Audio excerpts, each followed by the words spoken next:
But this question is something that we've all had a little bit of experience with, is what should you do when a donor is unhappy with your organisation and threatens to withdraw their support?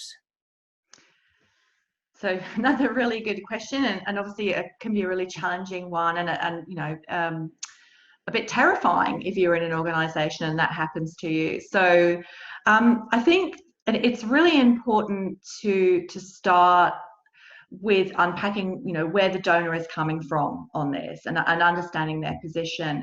And I think a general rule to apply is that donors are not in the business. They don't want to give money. What they actually want to do is create impact.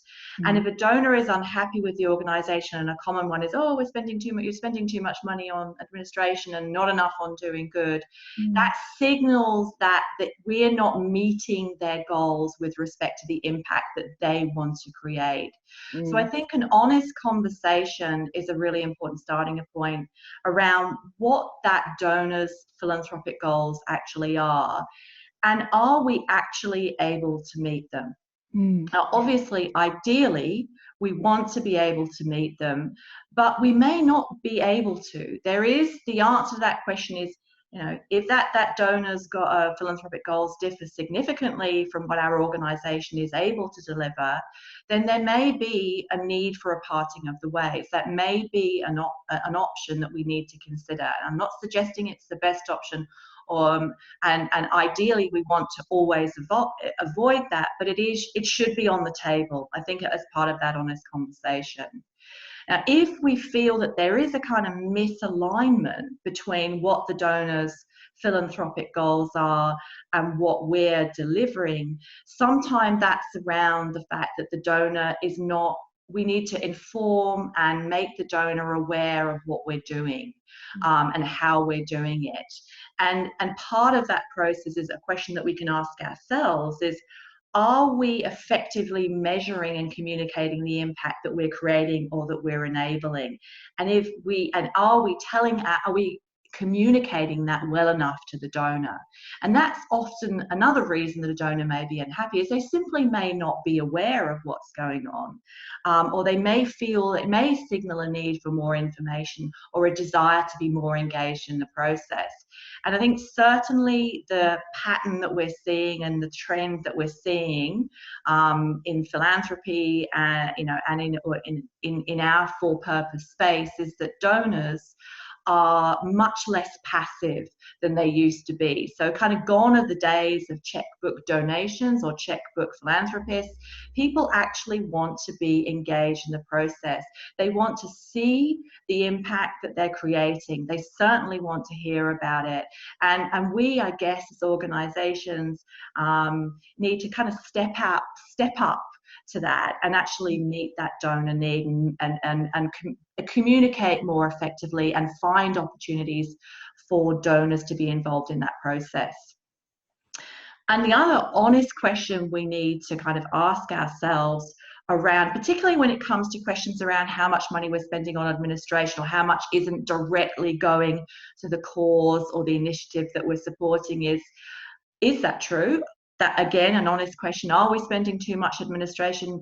99.9% of the time, the answer there is absolutely not. But are we then being transparent enough around how we manage our organisation and how we allocate our resources? Are we able to communicate more effectively to the donor and do that education piece with them around the importance of administration or around the importance of those overhead costs? They're not wasted money.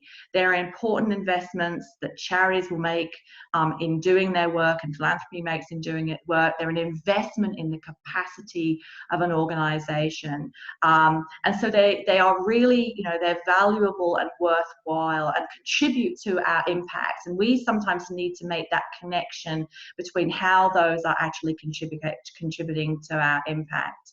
And just to give a tiny example of this in practice, so a community foundation actually a New Zealand-based community foundation were struggling with a donor who had a fairly large sub-fund with the organisation, with the foundation, that said, well, you're spending way too much administration on administration. I'd like to move my sub-fund somewhere else. And what that community foundation is, it worked really closely with that donor. It had a good relationship. It had built that relationship with them, with the donor, and it worked really closely with that donor to explain and help that donor understand the importance that those costs that weren't going directly out the door were to the organisation. And in fact, and explain the need for that and how it contributed to impact at the end of the day. And in fact, the outcome of that was that not only did the donor retain their sub-fund, they actually created another one purely for administration and building capacity within the foundation. So there is we can go through this, but I think a lot of it is around helping the donor understand our situation and what we're using that money for, and the fact that it is creating impact, which at the end of the day is what they want to do. Great. I hope that answers that.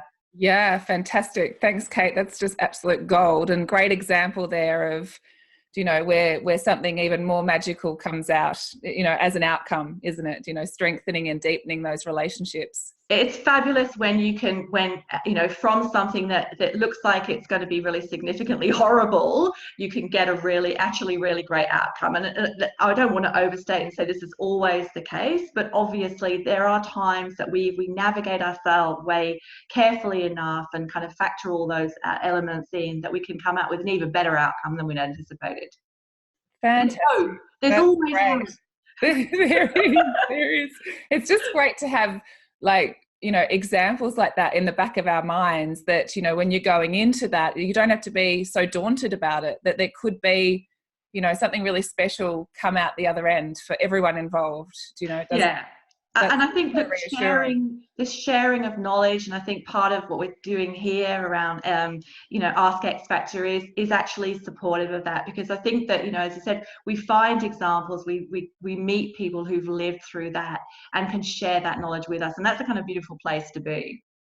Absolutely. Absolutely. And it's one of the reasons why I wanted to put together the collective as well, was that, over time, we can be there with and for you. You might need someone from the collective for an hour, or you might need them for a month or a year, a project, but sometimes even 10 minutes, sometimes even be able to call someone that's got experience like you, Kate, that's been in the trenches and know what it's like, just to be able to get that reassurance, because it can be very isolating for 90% of organizations in this country are small organizations, just like small business. So how can we build that sense of community and connection in what we're doing here? So that's the plan. Stay tuned.